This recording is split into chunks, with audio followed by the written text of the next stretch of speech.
Hey, welcome back to my channel. I'm a mess. I've been working today. I took on this huge project of making my own pavers to do a walkway in front of our house because we had a lot of mud going from our driveway up onto my porch and I wasn't very happy with that. I didn't like what they had at Home Depot and I didn't like what they were charging for the crappy pavers they had at Home Depot. So I bought a couple molds online, designs I liked. I really like this design because it gave me the opportunity to do two different colors, and this cross really pops out and looks really nice, and I'll show you that in a little bit. But the tricky part, these molds, they can be somewhat easy to use if you get your concrete mixed correctly. But it's also easy to waste a lot of cement. So I have poured literally about 6,000 pounds of concrete doing this driveway, and I've mixed it all by hand, so I've learned a lot in the process. So one of the ways I don't waste much concrete, I put a little bit of water in my wheelbarrow first, which helps to get some water underneath my concrete. Then I take my molds and I have two of them because they're very expensive. They can run you about $20 to $25 a mold, and I pile them on top of each other like this. Then I grab my concrete, because if you don't waste a lot, you can get 2.5 to 3 molds from a $4 to $5 bag of concrete. Now I'm using the high strength 5,000 concrete mix from Sawcrete. You can use cheaper grades, but I found with the cheaper grades they were a little too raw, and I wound up having to put some mortar in it to smooth them out a little bit. So what I'm going to do, I'm going to take my bag and I'm going to kind of pour it in and guesstimate from looking at it, inch my mold here. You should have a mask on, yes. And then I can see roughly, if that's filled up, that I'll have about exactly what I need. Put that over there, that should do it. Take my bag, toss it back over here, and quickly get my golds out of here. I've got my mold sitting on plastic so it doesn't stick to anything, especially my driveway, and ruin it. Gonna knock the extra concrete out of here. Then I'm going to mix this up. Now looking at it as it is right now, I may have had a little too much water in here. So let's take a look at it. The worst thing that's going to happen if you put a little too much water, it's actually going to be a little smoother, and it's going to take a little more time to set up depending how warm the day is and how much humidity you have. So yeah, I'm looking at this and it's a little watery. I put a little bit too much water in my wheelbarrow because I was rinsing the concrete from before.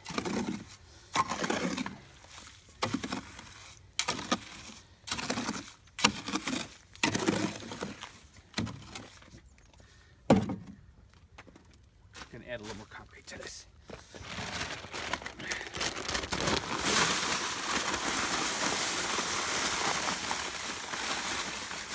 So, lesson 1.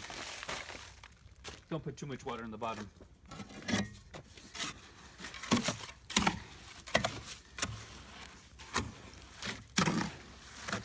Okay. This is more the consistency we want.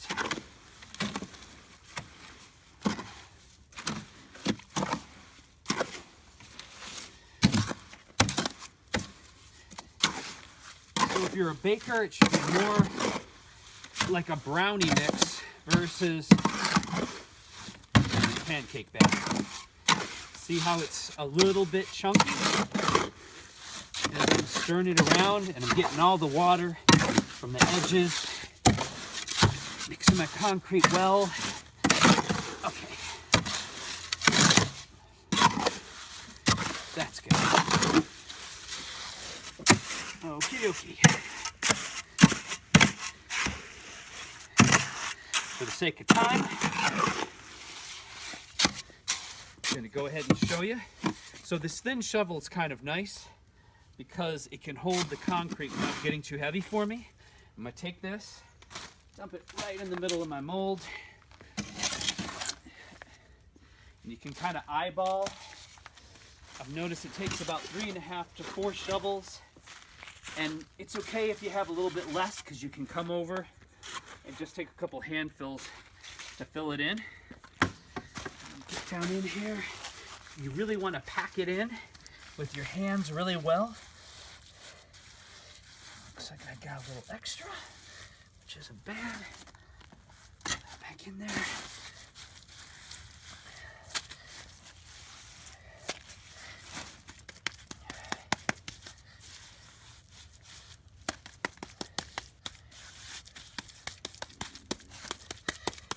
Some people would wear rubber gloves. You should wear rubber gloves because the concrete really dries your skin out. But I'm one of those crazy people who really likes to get his hands dirty, and I really like to touch the medium when I'm working with it. Now when I'm patting it down like this, what it's doing is it's making sure that it's settling into all the corners, and I'm not going to have any gaps or holes into my corners. It also kind of gives it a cool texture, because the liabilities of someone slipping on your property and getting sued, it's nice to have a little texture to this, so there's some grip strength in the wintertime. There you go. Now, at this point, it's going to take anywhere from an hour to 3 hours for it to set up. You just have to keep an eye on it. Keep an eye on it, and when it starts to separate ever so slightly from the edges, you're going to touch it and make sure it's solid. And when it's nice and solid, you're going to be able to pull that up, and it should slide right out. The end result of your concrete pavers will be this. I just pulled these out.